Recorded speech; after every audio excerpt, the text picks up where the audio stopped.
ओम नमः शिवाय। द्वितीय अध्याय।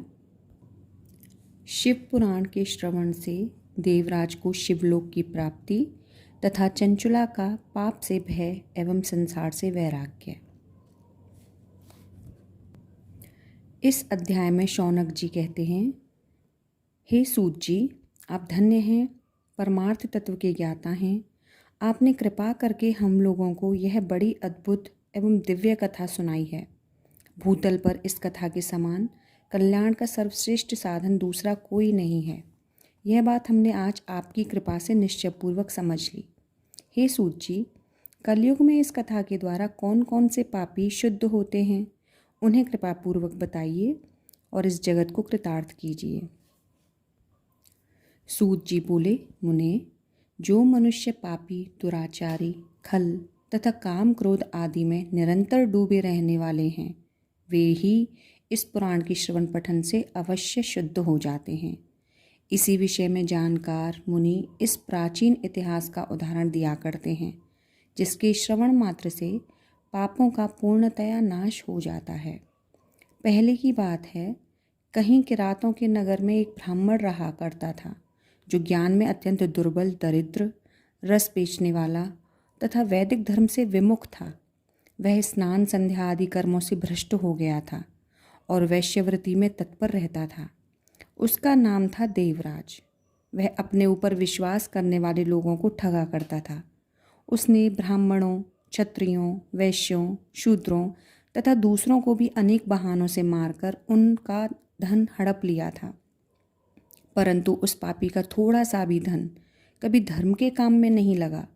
वह वैश्यगामी तथा सब प्रकार से आचार भ्रष्ट था। एक दिन घूमता घामता वह देवयोग से प्रतिष्ठानपुर में जा पहुंचा। वहां उसने एक शिवालय देखा, जहां बहुत से साधु महात्मा एकत्र हुए थे। देवराज उस शिवालय में ठहर गया, किंतु वहां उस ब्राह्मण को ज्वर आ गया। उस ज्वर से उसको बड़ी पीड़ा होने लगी। वहां एक ब्राह्मण देवता शिव पुराण की कथा सुना रहे थे। ज्वर में पड़ा हुआ देवराज ब्राह्मण के मुखारविंद से निकली हुई उस शिव कथा को निरंतर सुनता रहा। 1 मास के बाद वह ज्वर से अत्यंत पीड़ित होकर चल बसा। यमराज के दूत आए और उसे पाशों में बांधकर बलपूर्वक यमपुरी में ले गए। इतने में ही शिवलोक से भगवान शिव के पार्षदगण आ गए। उनके गौर अंग कर्पूर के समान उज्ज्वल थे, हाथ त्रिशूल से सुशोभित हो रहे थे। उनके संपूर्ण अंग भस्म से उद्भासित थे और रुद्राक्ष की मालाएं उनके शरीर की शोभा बढ़ा रही थीं।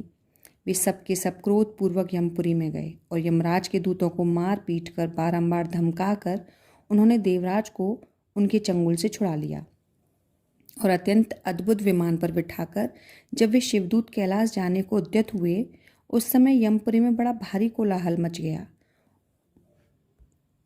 उस कोलाहल को सुनकर धर्मराज अपने भवन से बाहर आए। साक्षात दूसरे रुद्रों के समान प्रतीत होने वाले उन चारों दूतों को देखकर धर्मज्ञ धर्मराज ने उनका विधिपूर्वक पूजन किया और ज्ञान दृष्टि से देखकर सारा वृतांत जान लिया। उन्होंने भय के कारण भगवान शिव के उन महात्मा दूतों से कोई बात नहीं पूछी, उल्टे उन सबकी पूजा और प्रार्थना की। तत्पश्चात वे शिवदूत कैलाश को चले गए और वहां पहुंचकर उन्होंने उस ब्राह्मण को दयासागर सांब शिव के हाथों में दे दिया। शौनक जी ने कहा, महाभाग सूत जी, आप सर्वज्ञ हैं, महामते, आपकी कृपा प्रसाद से मैं बारंबार कृतार्थ हुआ। उस इतिहास को सुनकर मेरा मन अत्यंत आनंद में निमग्न हो रहा है। अतः अब भगवान शिव में प्रेम बढ़ाने वाली शिव संबंधिनी दूसरी कथा को भी कहिए। श्री सूत जी बोले, शौनक, सुनो, मैं तुम्हारे सामने गोपनीय कथा का भी वर्णन करूँगा, क्योंकि तुम शिव भक्तों में अग्रगण्य तथा देववेत्ताओं में श्रेष्ठ हो।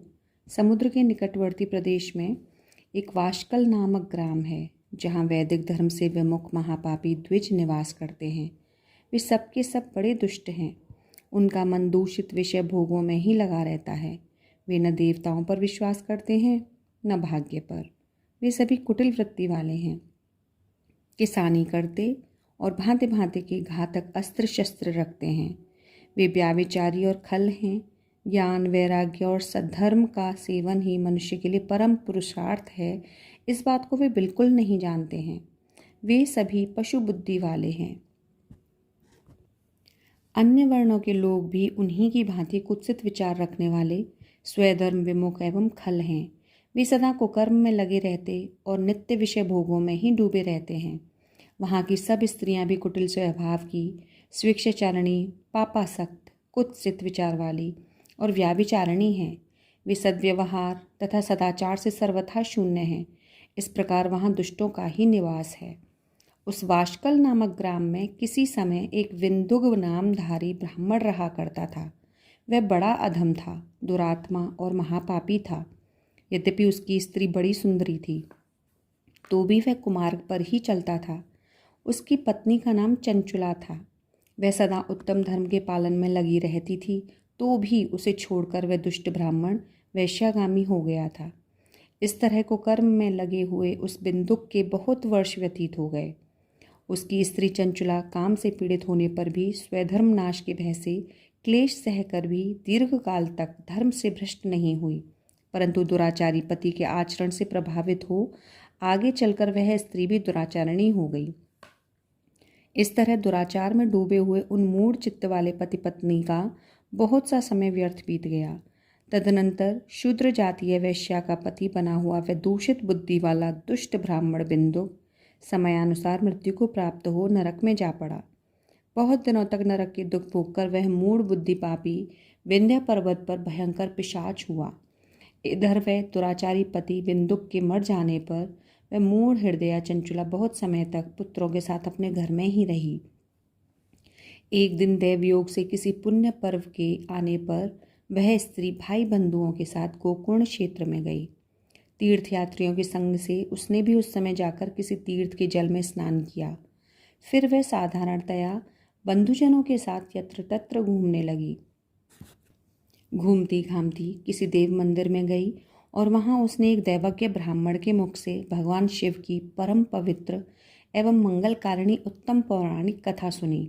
कथावाचक ब्राह्मण कह रहे थे कि जो स्त्रियां परपुरुषों के साथ व्याभिचार करती हैं, वे मरने के बाद जब यमलोक में जाती हैं, तब यमराज के दूत उनकी योनि में तपे हुए लोहे का परिघ डालते हैं। पौराणिक ब्राह्मण के मुख से यह वैराग्य बढ़ाने वाली कथा सुनकर चंचुला भय से व्याकुल हो गई और कांपने लगी। जब कथा समाप्त हुई और सुनने वाले सब लोग वहाँ से चले गए, तब वह भयभीत नारी एकांत में शिव पुराण की कथा बाँचने वाले उन ब्राह्मण देवता से बोली, ब्राह्मण, मैं अपने धर्म को नहीं जानती थी, इसलिए मेरे द्वारा बड़ा दुराचार हुआ है। स्वामिन, मेरे ऊपर अनुपम कृपा करके आप मेरा उद्धार कीजिए। आज आपके वैराग्य रस से ओतप्रोत इस प्रवचन को सुनकर मुझे बड़ा भय लग रहा है। मैं कांप उठी हूँ और मुझे इस संसार से वैराग्य हो रहा है। मुझ मूढ़ चित्त वाले पापिनी को धिक्कार है। मैं सर्वथा निंदा की योग्य हूँ, कुत्सित विषयों में फंसी हुई हूँ और अपने धर्म से विमुख हो गई हूँ। हाय, न जाने किस किस घोर कष्टदायक दुर्गति में मुझे पड़ना पड़ेगा। और वहाँ कौन बुद्धिमान पुरुष को मार्ग में मन लगाने वाली मुझ पापिनी का साथ देगा। मृत्यु काल में उन भयंकर यमदूतों को मैं कैसे देखूंगी। जब वे बलपूर्वक मेरे गले में फंदा डालकर मुझे बांधेंगे, तब मैं कैसे धीरज धारण कर सकूंगी। नरक में जब मेरे शरीर के टुकड़े टुकड़े किए जाएंगे, उस समय विशेष दुख देने वाली उस महायातना को मैं कैसे सहूंगी। हाय, मैं मारी गई, मैं जल गई, मेरा हृदय विदीर्ण हो गया और मैं सब प्रकार से नष्ट हो गई, क्योंकि मैं हर तरह से पाप में ही डूबी रही हूँ। ब्राह्मण, आप ही मेरे गुरु, आप ही माता और आप ही पिता हैं। आपकी शरण में आई हुई मुझे दीन अबला का आप ही उद्धार कीजिए, उद्धार कीजिए। सूत जी कहते हैं, शौनक, इस प्रकार खेद और वैराग्य से युक्त हुई चंचुला ब्राह्मण देवता के दोनों चरणों में गिर पड़ी। तब उन बुद्धिमान ब्राह्मण ने कृपापूर्वक उसे उठाया और इस प्रकार कहा, ओम नमः शिवाय।